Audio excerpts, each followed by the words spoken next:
बोल श्री उमिया मात की जय।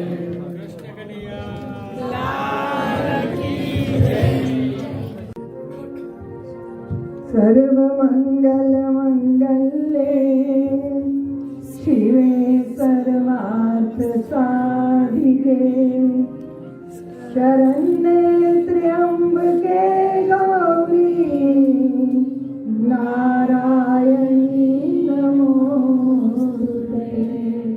या देवी सर्वभूतेषु शक्तिरूपेण संस्थितः नमस्तस्यै नमस्तस्यै नमस्तस्यै नमो नमः। या देवी सर्वभूतेषु बुद्धिरूपेण संस्थितः नमस्तस्यै नमस्तस्यै नमस्तस्यै नमो नमः। या देवी सर्वभूतेषु मातृरूपेण संस्थिता नमस्तस्यै नमस्तस्यै नमस्तस्यै नमो नमः। नमस्तस्यै नमो नमः। नमस्तस्यै नमो नमः।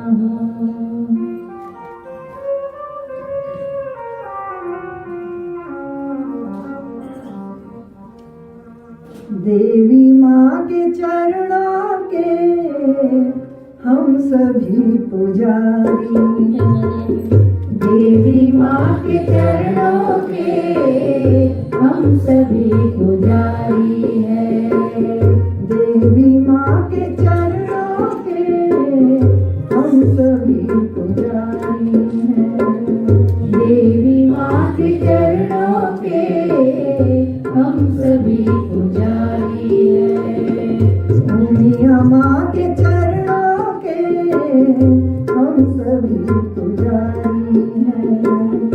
उमिया माँ के चरणों के हम सभी पुजारी हैं। दाती है वो दुनिया की, दाती है वो दुनिया की, हम सभी भिखारी हैं। उमिया माँ के चरणों के हम सभी पुजारी हैं।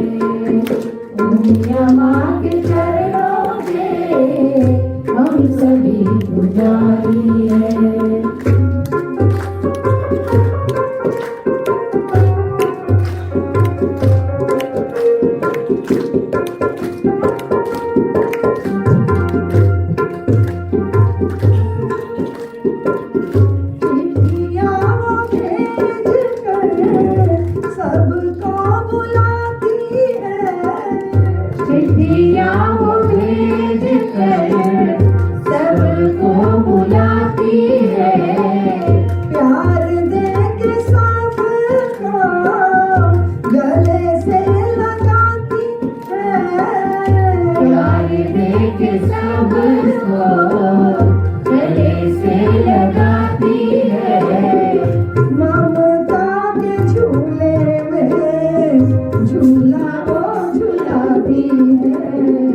करुणा जो लुटाती है उसके हम पुजारी हैं। करुणा जो लुटाती है उसके हम पुजारी हैं। उमिया माँ के चरणों के हम सभी पुजारी हैं।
पुजारी है।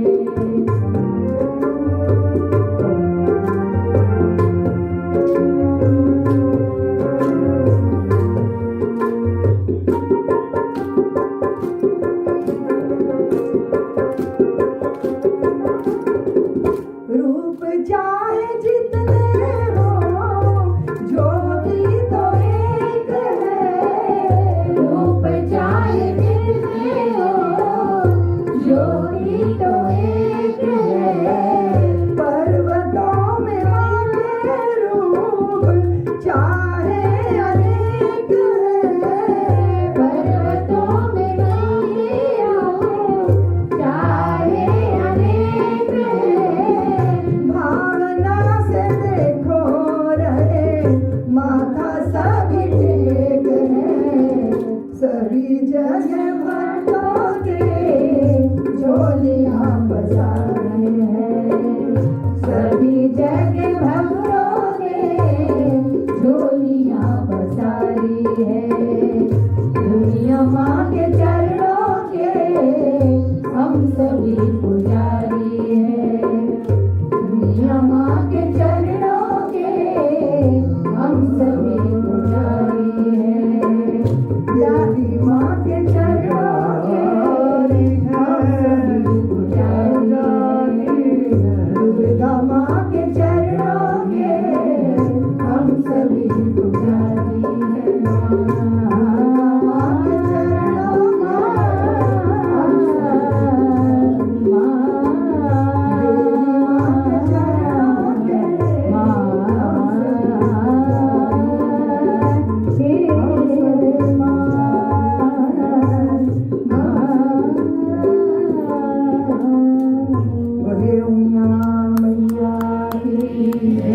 दुर्गा माँ की है। जोर से जय जयकार करो, ऐसे नहीं। बोले सर्व मंगला मात की, श्री गो माता की, सनातन धर्म की, गौरा पार्वती की, मर्यादा पुरुषोत्तम प्रभु श्री राम की, बोले कृष्ण कन्हैया की जय। भारत माता की जय। अखंड भारत की जय। ओम नमः पार्वती पतये हर हर महादेव।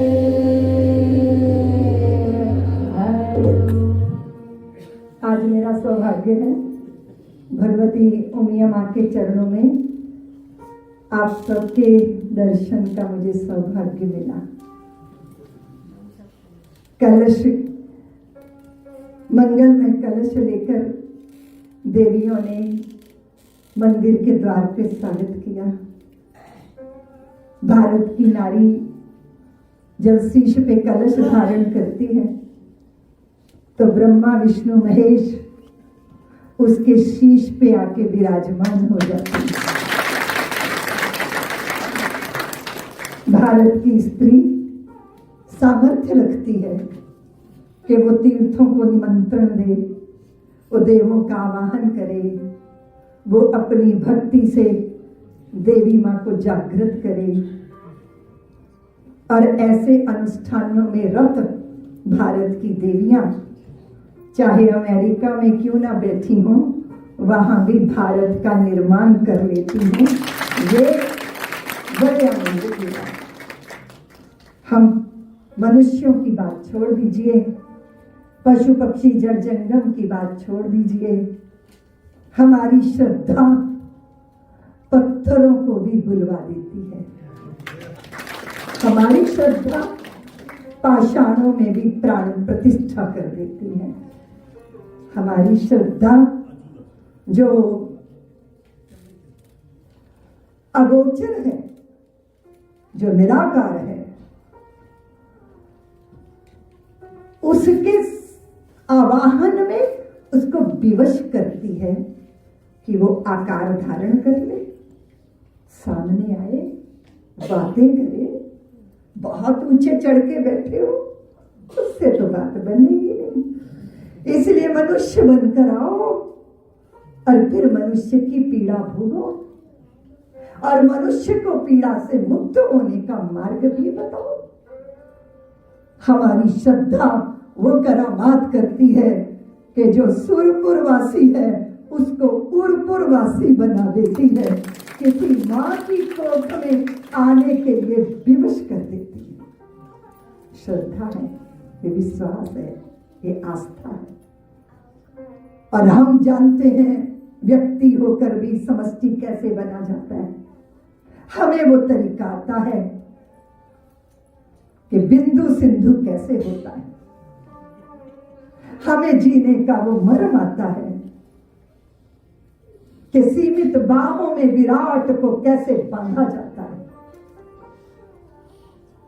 हमें मालूम है कि कोई खुशी नहीं अपनी भर, कोई पीड़ा नहीं पराई, चाहे मरघट का मातम हो, चाहे कहीं बजे शहनाई। हर घटना मुझ में घटती है, मैं सबका मानस विलास हूँ। 7 स्वरों की बांसुरिया में कहीं हंसी है कहीं रुलाई, जग मुझ में हंसता गाता है, मैं सबका मानस मंथन हूँ। चाहे कोई जगे योग से समझो मैं संयुक्त हो गया, कोई बुद्ध हुआ क्या जैसे मुझ में ही कुछ बुद्ध हो गया, कोई मुक्त हुआ क्या जैसे मुझ में ही कुछ मुक्त हो गया।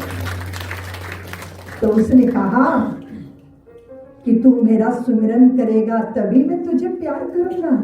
नहीं नहीं नहीं, वो ऐसा नहीं है। वो कहता है कोई सुमिरे या विसरा दे। सुन रहे हो? कोई सुमिरे या विसरा दे, कोई हो जाए सन्यासी या कोई संसार बसा ले, मुझसे दूर कहाँ भागेगा, चाहे सुप्त रहे या जागे। देखो वो संगीत उठा तो मेरे लिए निरुक्त हो गया।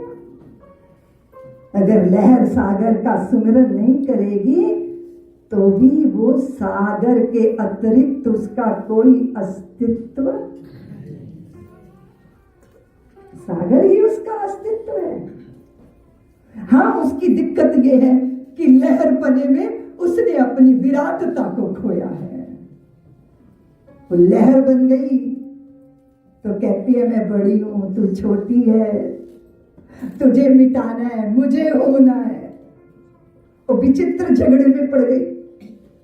और जब अंतर में झांक के देखा तो देखा कि लहरों का कोई अस्तित्व, इतने सारे वो पंकिन, क्या बोलते तुम लोग, कद्दू, क्या बोलते हो?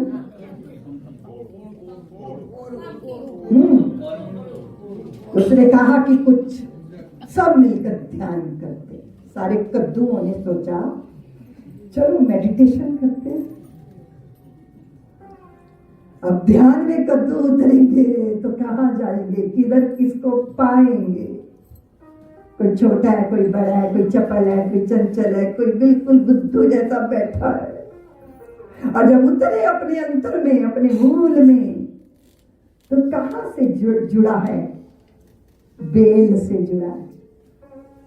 तो धीरे धीरे धीरे धीरे और सारे कद्दुओं ने देखा कि अरे हम इतने सारे, इतने छोटे बड़े हैं, लेकिन हमारा मूल जड़ एक ज्योत है सब दीपों में, सारे जग में नूर एक है। सच तो ये है इस दुनिया का हाकिम और हजूर एक है। हर मानव माटी का पुतला, जीवन का आधार एक है। गहराई तक जाके देखो सदधर्मों का सार एक है। एक वाहिगुरु, एक परमेश्वर, कृष्ण और श्री राम एक है। नाम रूप की बात छोड़ दो, इंसानों की जात एक है। मन से मन की तार जोड़ लो, सीधी सच्ची बात। उस एक के साथ जब जुड़ता है तब न विविधता है न अनेकता है। क्या भारतीय सनातनी के घर में झगड़ा हुआ कि तू उनिया माँ का पुजारी है, मैं राम का पुजारी हूँ, ये कन्हैया के का भक्त बन गया? कहीं झगड़ा सुना? कहीं कोई बात करता है? नहीं। यही खूबसूरती है, क्योंकि हमें मालूम है कि नाम रूप अनेक हैं पर ज्योति तो। और इसीलिए तत्व को पहचानने वाली सनातनी की दृष्टि होती है। अभी हमारे देश में बड़ा भी तंडाबाज चल रहा है। तो लोग कहते हैं कि वो सनातन डेंगू है, वो सनातन मलेरिया है, वो सनातन एड्स है। तो अपनी राजनीति की रोटियां सेकने के लिए बकवास कर रहे हैं। लोग मुझे पूछ रहे हैं कि दीदी माँ अब क्या होगा। अरे मैंने कहा जो सनातन नहीं मिटा लंकेश की हुंकार से, जो सनातन नहीं मिटा कंस की तलवार से, वो सनातन क्या मिटेगा इस सतालन की बकवास से। हाँ, शरीर मिटेगा और शरीर सनातन और आत्मा सनातन है, वो शाश्वत। और जो शाश्वत है, जो सदा है, और मरता वो है देवियों जिसका जन्म होता है, और जिसका जन्म नहीं हुआ उसे कौन मारेगा। इसलिए सनातन आदि है और अनंत है, अंत के बाद का भी जो सच है वो सनातन है। लेकिन देखिए, ड्रामा देखो, आप नेताओं का ड्रामा देखो, लेकिन उसके पीछे इतना बड़ा दुस्साहस साहस क्यों? उसके पीछे सनातनियों का शांत स्वभाव है। हाँ, स्वभाव बड़ा लगता है कि कितने दिन बकवास करने का, कर ले और कर ले। हाँ, वो बकवास करते थकेगा। तो लोग मंदिर तोड़ते तोड़ते थक गए।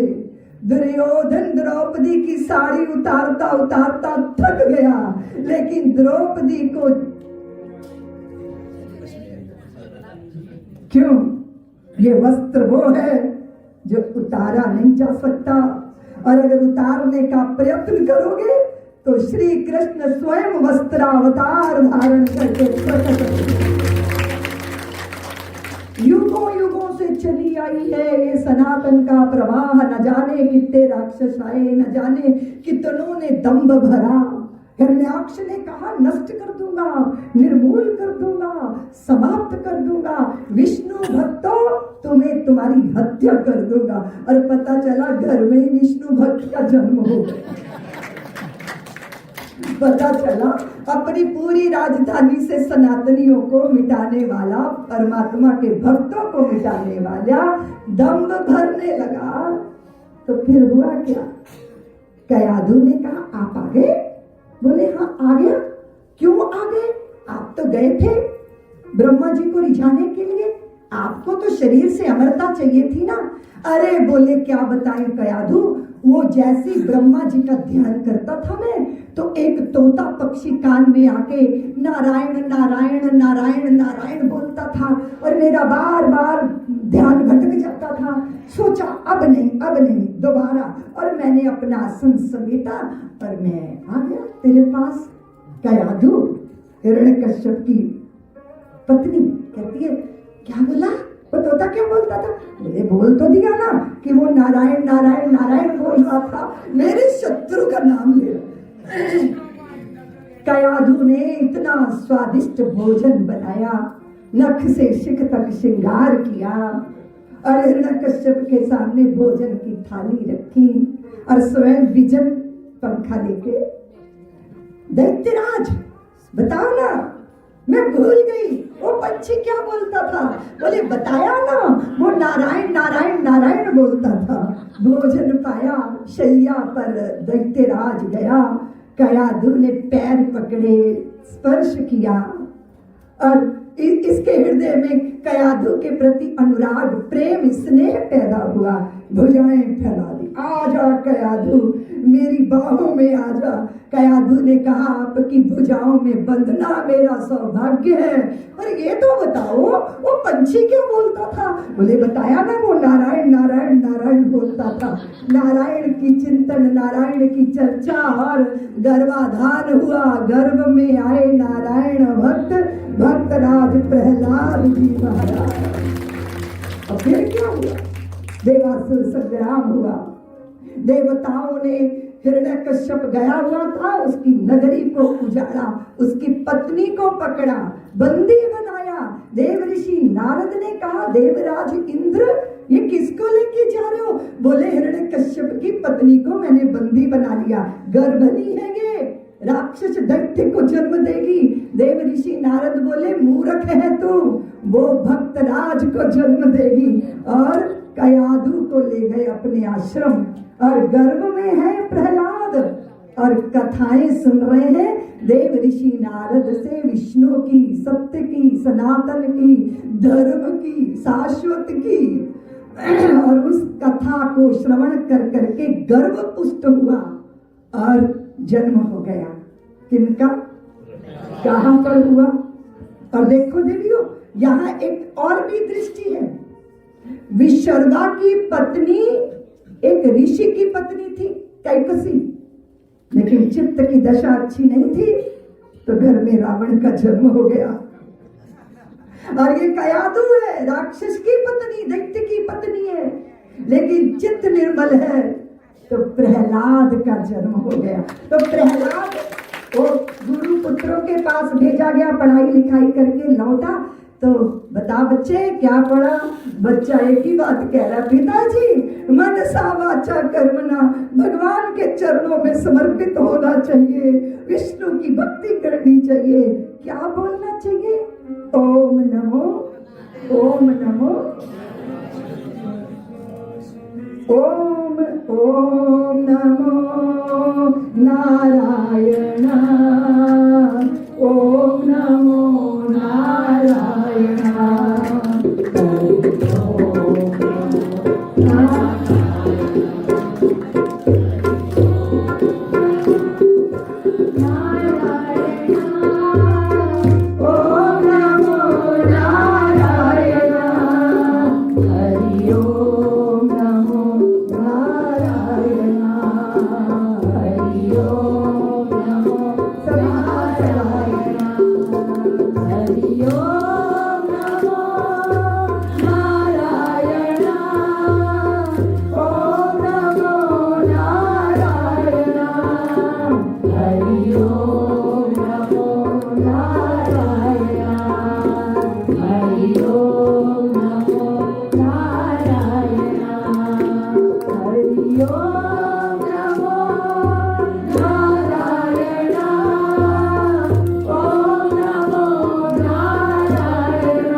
संसार में जब द्वेष की होली जलेगी, तब हमें प्रहलाद बनना ही पड़ेगा। हम दिख रहा है सारी ताकतें, वैश्विक शक्तियां, आंतरिक शत्रु, सबको तकलीफ है, सनातन से तकलीफ है, बड़ी भारी द्वेष है। लेकिन संसार में जब द्वेष की होली जलेगी, तब हमें प्रहलाद होना ही पड़ेगा। जानते हो झूठ कब तक जी सकेगा? सत्य के आधार पर जब तक रहेगा। नकली सिक्का तभी तक चलता है जब बाजार में असली सिक्का होता है। असली सिक्के के बल पर नकली चलता है। जानते हो झूठ कब तक जी सकेगा? सत्य के आधार में जब तक रहेगा। सत्य पर आघात करने अब चला है, सोचिए तो अब कहां इसका भला है। अन्याय की सीमा अभी पूरी हुई है, अब उन्हें अभिमान खोना ही पड़ेगा। संसार में जब देश की होली जलेगी, तब हमें प्रहलाद जो आग में डाला ना जाए स्वर्ण कैसा। लोग कहते हैं ना भक्तों की परीक्षा क्यों होती है। जो आग में डाला ना जाए स्वर्ण कैसा, जो मरते दम तक दान ना दे कर्ण कैसा। काट कर घिस कर न देखोगे कहोगे स्वर्ण ही है, वक्त पर बिन कसे मान लोगे कर्ण ही है। तब तुम्हें पग पग पे धोखा ही रहेगा, और समय आने पे रोना भी पड़ेगा। रात दिन लड़ते सदा लड़ते रहेंगे, सज्जन के पीछे दुष्ट पड़ते रहेंगे। कोई रात को अच्छा कोई दिन को कहेंगे, देख ले तो कौन किससे क्या कहेंगे। तू जान परमानंद अपना रूप है, तब शूल को भी फूल होना ही पड़ेगा। संसार में जब देश की होली जलेगी, तब हमें प्रहलाद बाप के अत्याचारों से बचाने के लिए कौन आए थे? नरसिंह आए थे। कौन आए थे? नर भी थे, सिंह भी थे। एक और दृष्टि से देखो, एक और दृष्टि से देखो। जब अत्याचारों की सीमा बहुत बड़ी लांघ जाते हैं अत्याचारी, तब अत्याचारी के घर में ही एक ऐसे व्यक्ति का जन्म होता है जो नरों का नेतृत्व करता है, और समाज के नर शेर बनकर उस पापी का खात्मा कर देते हैं। ये नरसिंह होना ईश्वर का अवतार भी है, और नरसिंह होना नरों का सिंहत्व, उनका तेज, उनका ओज जागना भी। और हमने देखा, हमने अयोध्या में देखा, कार सेवकों के सिंहत्व को देखा। हमने देखा 6 दिसंबर को, देखते ही देखते वो विवादित ढांचा कहां चला गया। हमने देखा, हमने देखा। हम केवल भजन करने वाले ही नहीं है, हम केवल नहीं भजनीय है। इसलिए ये तो है कि हमें उदारता है, करुणा है, प्रेम है, स्नेह है। हम कभी किसी को नहीं छेड़ते, लेकिन जो हमें छेड़ने की चेष्टा करता है फिर हम उसको छोड़ते नहीं। नरसिंह क्यों ना बनना पड़े। इसलिए आपने देखा सनातन का जगत एक अपनी धार में बहता है। लोग कहते हैं क्या है सनातन, हम अपने बच्चों को नहीं बता पाते क्या है सनातन। अरे सनातन ये है कि अगर शत्रु की भी कन्या छत्रपति शिवा के सामने लाकर खड़ी की गई तो उन्होंने उस कन्या का भोग नहीं किया, उस सुंदर कन्या के पैरों में अपना माथा रख दिया, प्रणाम किया। वो आश्चर्यचकित हो गई कि हमारे यहाँ तो शत्रु की स्त्रियों की दुर्दशा करते हैं, उसके साथ सामूहिक बलात्कार होते हैं, ये कैसा शत्रु है जो मेरे पैरों में माथा रख रहा है। और छत्रपति शिवा ने कहा देवी तू कितनी खूबसूरत, कितनी सुंदर है। मैं सोचता हूँ कि मैं अगर जीजाबाई की कोख से जन्म ना लेके तेरी कोख से जन्म ले लिया होता तो मैं तेरे जैसा सुंदर होता। जहाँ सौंदर्य है वहाँ माँ का दर्शन हो, ये सनातनी की दृष्टि है। स्वामी विवेकानंद गए थे इटली और वहाँ की एक स्त्री ने कहा विवेकानंद आप कितने खूबसूरत हैं, कितने बुद्धिमान है, और मैं भी बड़ी खूबसूरत हूँ। अगर आप मेरा हाथ थाम लो तो मैं वचन देती हूँ आप जैसा पुत्र पैदा कर दूंगी। तो स्वामी विवेकानंद बोले देवी मेरे जैसा तो मैं ही हूँ, अभी तुरंत मेरी माँ बन जाओ और मुझे अपना पुत्र स्वीकार करो। ये सनातन की दृष्टि है। लोग कहते हैं सनातनियों को नशा नहीं चाहिए। मैंने कहा हम तो रोज पीते हैं, लेकिन अंगूरों की ढली नहीं पीते। जाम पर जाम पीने से क्या फायदा, रात को भी सुबह को उतर जाएगी। अपने मोहन से ऐसी तू नजर मिला, सारी उम्र नशे में गुजर जाए। हमें नशा करना आता है, हम पीते हैं पर पीकर बेहोश नहीं होते, बाहोश होते हैं। तो उसने कहा कि तुम मूर्ति में ही अपना भगवान देखते हो। नहीं नहीं, भारत के एक संत हुए नामदेव रोटी बना के रखते जा रहे थे, एक कुत्ता रोटी उठा के चला तो वो उसके मारने के लिए डंडा लेके नहीं दौड़े, उसके पीछे पीछे घी का कटोरा लेके चलने लगे। नामदेव ने बनाई रोटी, कुत्ते ने उठाई, पीछे घी का कटोरा लिए जा रहे। प्रभु रूखी तो न खाओ, थोड़ा घी भी लेते जाओ। कैसी शक्ल बनाई तूने स्वान की, मुझे ओढ़नी उड़ा दी इंसान की। उसने कहा तेरे मंदिर तोड़ दूंगा, तेरी आस्था को खत्म कर दूंगा। सनातनी ने कहा तू मंदिर तोड़ सकता है, तू मूर्तियां तोड़ सकता है, लेकिन तू मेरे अंतर मन की श्रद्धा नहीं तोड़ सकता। लाओ वो हथौड़ा, क्या उसे तोड़ पाएगा? इसलिए भारत की सनातनी सत्ता भारत की सीमा तक नहीं बंधी हुई है, सनातन है, ये शाश्वत है। उसने कहा कि तुम धर्म परिवर्तन क्यों नहीं करते? हमने कहा हम धर्म परिवर्तन इसीलिए नहीं करते कि धर्म तो एक ही है और वो सनातन है। किसका बदलेंगे? किसको बदलेंगे? नाम बदल दिया, भेष बदल दिया, नहीं नहीं, हम इस पे भरोसा नहीं करते। हम अपनी प्रीत से विचार बदलते हैं। और विचार क्या है? विचार यही है कि शरीर और मन मेरा साध्य नहीं है, शरीर और मन मेरा साधन है। शरीर और मन की इच्छाओं में ही लिपटा रह गया, ये मेरी यात्रा का पतन है। शरीर और मन मेरी सीढ़ियां हैं जिनके माध्यम से मैं परमात्मा रूपी लक्ष्य को प्राप्त करता हूँ। इसलिए तेरी पूजा कैसी, इसकी पूजा कैसी, उसका देवता काला, उसका देवता गोरा, हम इस चक्कर में पड़ते नहीं। तुम्हें प्यार आ गया ना उससे, भगवान तुम्हें बहुत नजदीक लग रहे हैं ना, कन्हैया, उनका नाम तेरा मन गुदगुदाता है ना, देवी माँ के चरणों में तुम बालक बन जाते हो ना, शिव योगी के सानिध्य में तुम शिवत्व को धारण करते हो ना। कोई फर्क नहीं है, कोई भी झगड़ा नहीं है। इसलिए मेरे राम जी रामेश्वरम की स्थापना करते हैं और मेरे शंकर कहते हैं राम तुम मेरे ईश्वर हो। कौन भेद, कहाँ भेद?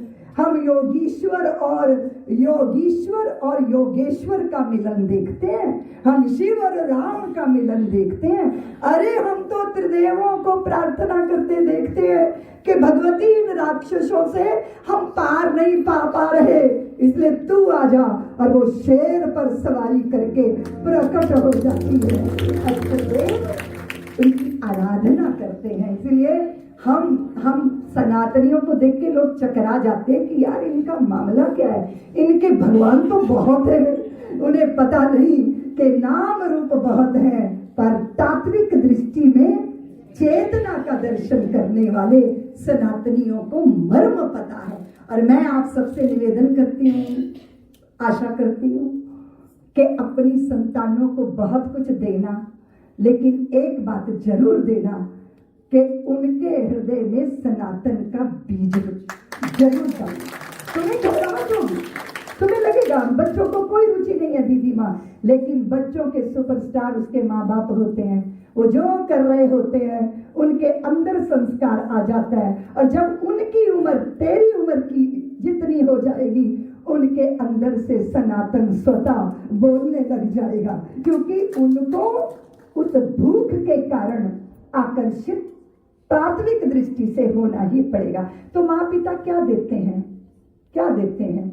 मंदिर में पूजा की, पाठ किया, घर जाके लंका बनाया अपने घर को, तो फिर बच्चे कहते हैं ये दोहरी जिंदगी जीने वाले लोग हैं, ये गड़बड़ है मामला, गम उनका नहीं जो मौजों में तूफान के मारे डूब गए, रोना तो उनकी किस्मत पर जो बैठ किनारे डूब गए। किनारे पे बैठा है पर डूब जाएगा। हाँ? अगर आप मंदिर आए हैं तो आपके जीवन का रूपांतरण होना चाहिए। वाणी कैसी, सोचने का तरीका कैसा, बात का लहजा कैसा, विपरीत परिस्थितियों में भी धैर्य कैसा।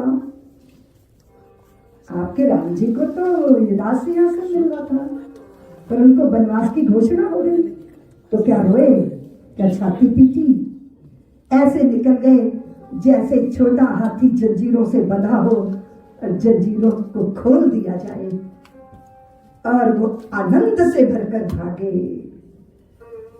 रामचरितमानस पढ़ा पर राम को न गुना।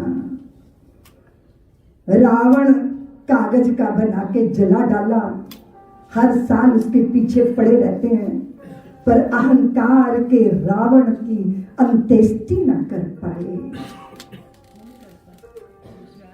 तो क्या हुआ? बातों तक बात नहीं बनती बातों से। उसके मर्म को समझना, उसके रस को समझना। सनातनी के लिए समस्या बड़ी नहीं, समाधान बड़ा होना चाहिए। समस्या बड़ी होती है कि समाधान? टाइम क्या हो गया? कब तक बोलना है?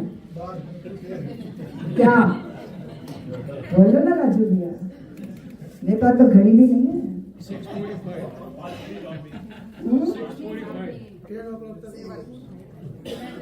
तो हम क्या बता रहे थे? बोलो क्या बताया अभी मैंने? तो वो मित्र हैं कन्हैया और दाऊ भैया और सात्यकी जी, और तीनों निकले आखेट के लिए जंगल में भ्रमण के लिए। रात हो गई है, जंगली व्याघ्र हैं, हिंसक पशु हैं, रात घनी, जंगल गहरा, हिंसक जानवरों का डेरा। इसलिए 2 जने सोएंगे, 1 जना चौकीदारी करेगा। और सबसे पहले बारी आई सात्यकी जी की। कन्हैया और दाऊ भैया सोए, 2-2 घंटे जिम्मेदारी है। जागृत एक ने रहना, 2 ने सोना। सात्यकी पहरा दे रहे हैं। एक ब्रह्म राक्षस प्रकट हो गया, बड़ा भयंकर, जंगा पे मारा हाथ, सात्यकी को मल्ल युद्ध के लिए ललकारा। सात्यकी को क्रोध आ गया और गुस्से में ब्रह्म राक्षस से भिड़ गए। इतना बड़ा ब्रह्म राक्षस, इतना बड़ा, 2 घंटे में सात्यकी जी को पकड़ पकड़ के धरती पर ऐसा पटका कि सात्यकी जी के शरीर का तार तार ढीला हो गया। 2 घंटे मुश्किल हो गई और वो चिल्लाए, दाऊ अब आपकी जिम्मेदारी है, जागो। और 2 घंटे उनके साथ क्या होता रहा, इतनी भी ताकत बताने की नहीं थी, और वो गिरे और सो गए। अब बारी आई दाऊ भैया की। थोड़ी देर में दाऊ भैया के सामने भी प्रकट हो गए ब्रह्म राक्षस और ललकारा युद्ध के लिए। और दाऊ भैया का गुस्सा तो नाक पे ही धरा रहता है और वो क्रोध में भिड़ गए। ब्रह्म राक्षस इतना बड़ा, दाऊ 2 घंटे में पार नहीं पा सके। नस नस दर्द करने लगी मार खा के ब्रह्म राक्षस की। किसी तरह 2 घंटे बीते और दाऊ चिल्लाए, कन्हैया अब तुम्हारी बारी है। और कन्हैया जागे। थोड़ी देर में ब्रह्म राक्षस प्रकट हो गया। क्यों कन्हैया, बड़ा दूध मक्खन दही खाया है, आओ जरा 2-2 हाथ करे। कन्हैया ने देखा, अच्छा ये महर्षि है। बोले ऐसा है, ये 2 लोग सोए हैं, इनकी नींद डिस्टर्ब हो जाएगी, यहाँ कहाँ युद्ध करेंगे, जरा अलग चल के करते हैं मल्ल युद्ध, आपकी इच्छा जरूर पूरी करेंगे। और ब्रह्म राक्षस के कंधे पे रखा हाथ और बोले, क्यों ब्रह्म राक्षस, अकेले ही डोल रहे हो या ब्याह भी कर लिया है? कुछ बाल बच्चे पैदा हुए कि नहीं? और ये तो बताओ, कौन से वृक्ष पे चढ़े रहते हो? मुस्कुरा के बातें कर रहे। और जैसे कन्हैया मुस्कुरा के बातें कर रहे हैं, वो ब्रह्म राक्षस छोटा, वो इतना छोटा हो गया जैसे काले रंग का चींटा। और जैसे वो इतना छोटा हुआ, भगवान ने यूं पकड़ा और यूं पीतांबर में रखा ऐसे, और उसको क्या है ब्रह्म राक्षस? जीवन की समस्याएं अगर क्रोध से भिड़ोगे तो हिमालय जितनी बड़ी हो जाएंगी, और मुस्कुरा के सामना करोगे तो इनकी औकात एक चीते जैसी है। इसलिए समस्या बड़ी नहीं होती, समाधान बड़ा होता है। लेकिन कैसे संभव होगा? समस्या आई तुम्हें तो चिंता खा जाती है। दीदी माँ बड़ी चिंता, हाय दीदी, जहां जाती हूँ चिंता। अरे मैंने कहा तुम्हारे यहाँ की वो जो मशीन है ना कपड़े धोने की, उसमें कपड़े जब ढूंस दिए जाते हैं, बेचारे कपड़े, हाय राम, यूं घूमते हैं 84 लाख योनियों में, और जैसे ही बाहर निकलते हैं इतने सिकुड़े हुए वो वस्त्र, और उनके ऊपर क्या चाहिए? स्त्री, स्त्री चाहिए। हाँ, अब देखो डर गई, स्त्री बड़ी गर्म होती है। और सारी आप सिलवटों से भरा हुआ वस्त्र पहन के समाज में, तो क्या चाहिए? प्रेस करते हो, उसकी सारी सलवटें सारी निकाल देते हो, सारी निकालते हो, सारी निकालते हो, बोलना ना, बोलते नहीं, सारी सलवटें निकालते हो, पर एक सलवट डालते हो, क्या बोलते हो उसको? मेरी है क्या? क्रीज। एक सलवट जानबूझ के, जिसको क्या बोलते हो? क्रीज बोलते। क्या बोलते हो? उससे कपड़ा खूबसूरत हो जाए। तो चिंता पूरे वस्त्र में पड़ी हुई सलवटें, और चिंतन क्रीज बनाकर एक सीधी लाइन खींचती। चिंता पूरी शक्ति को सोख लेती है, और चिंतन बड़ी से बड़ी समस्या के बीच में समाधान देता है। और भारतीयों को चिंतित होना शोभा। सनातनी का एक लक्षण तो होना चाहिए कि चेहरे पे मुस्कुराहट हो। मैंने किसी से पूछा कि ये विवाहितों के लक्षण क्या होते हैं, कैसे पहचाने कि विवाहित है?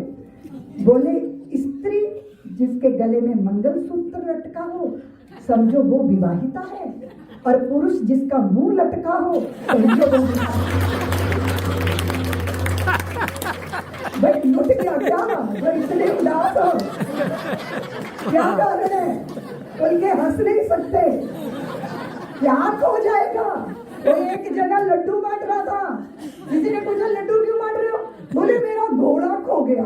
अरे बोले घोड़ा खो गया तो लड्डू बांटे जाते हैं? बोले हाँ, अगर घोड़े पे मैं चढ़ा होता तो मैं भी खो जाता, मैं सर्वस्व लुट जाए फिर भी मेरा कुछ नहीं बिगड़ा। समझो ना, समझते हो कि नहीं? हाय दीदी माँ ये नहीं मिला, कई मुझे मिलते, दीदी माँ बेटा बेटी कुछ नहीं हुए, मैंने कहा बड़े सुखी हो। अगर बेटा बेटी कुछ नहीं हुआ तो एक दुख है, ठीक है, एक दुख है ना। और अगर बेटा बेटी हो गए फिर गिनती करो कितने दुख है। किसी भी स्थिति में अपने आनंद को खोना अच्छी बात है क्या? बोलिए ना। इसने छोड़ दिया, वो भाग गया, वो रूठ गया। अरे जो मिला है वो हमेशा पास रह सकता नहीं, कब बिछुड़ जाए ये कोई राज कह सकता। और बड़ा विचित्र है, हमारे देश में मेले लगते हैं, तुम्हारे देश में लगते हैं? यहाँ लगते हैं मेले, ऐसे ऐसे घोड़ों के मेले, हाँ, गैया भैंसियों के मंडियां, तो घोड़ों की मंडी लगी, बड़े अच्छे अच्छे घोड़े हट्टे कट्टे लोग बेचने आए। एक आदमी इतनी दूर से चल के आया था घोड़ा बेचने, वो घोड़ा बेचते बेचते थक गया, सोचा चाय पानी पी के जरा फ्रेश हो जाऊं। उसने एक पेड़ पे घोड़े को बांध दिया, खुद पानी पीने चाय पीने दूर चला गया। उसी मेले में घूम रहा था एक चोर, उसकी नीयत हो गई खराब, और मेले में उस घोड़े को खोल के दूसरे कोने में चला गया और बड़ा गीत गाए, मेरा घोड़ा बहुत अच्छा, जल्दी खरीद लो जल्दी, 5,000 का है, 7,000 का। लोग मोल भाव कर रहे। इतने में एक आदमी आया, वो हुक्का पी रहा था। उसने कहा यार तेरा घोड़ा मुझे पसंद आ गया, मैं खरीदूंगा, पर मैं ना ट्राई मारूंगा, इसको ना एक बार चला के देखूंगा। तो वो कहते हाँ हाँ ट्राई करो। उसने हुक्का पकड़ा दिया उसके हाथ, लगाई छलांग, घोड़े की पीठ पे चढ़ बैठा, ऐसा गया वापिस लौट के ले गया। और बताओ भैया, अगर चोर का माल चोरी हो जाए तो कौन से थाने में रिपोर्ट दिखाने जाए? मुंह लटकाए लिए हुक्का घूम रहा है। किसी ने पूछा क्यों भैया, तू जो घोड़ा बेच रहा था बिक गया? मरी सी आवाज में बोला हाँ यार बिक गया। दूसरा पूछता है किस भाव बेचा? बोले जिस भाव खरीदा था उसी भाव बेच दिया। तो संसार ऐसा ही है, जो मिला है वो हमेशा पास रह सकता नहीं, कब बिछुड़ जाए ये कोई राज कह सकता नहीं। और जिंदगानी का खिला मधुबन किसी का है दिया, मैं नहीं मेरा नहीं ये तन किसी का है दिया, जो भी अपने पास है वो धन। आप सबने मुझे बहुत धैर्य से सुना, उसके लिए बहुत बहुत आप सबको धन्यवाद देती हूँ। उमिया मंदिर के सभी हमारे व्यवस्थापकों को भी मैं बहुत धन्यवाद देती हूँ। मेरे साथ राम जी भाई आए हैं, रज्जू भाई ठक्कर है, और मेरा बहुत प्यारा हनुमंत लाल का लाडला वीर मेरे साथ है, और आदरणीय जोशी जी हमारे अमर भाई। मैं आप सबको बहुत बहुत, पंडित जी आपको भी जय हो, आपकी सभी देवियों आपको भी प्रणाम है, वाणी को भी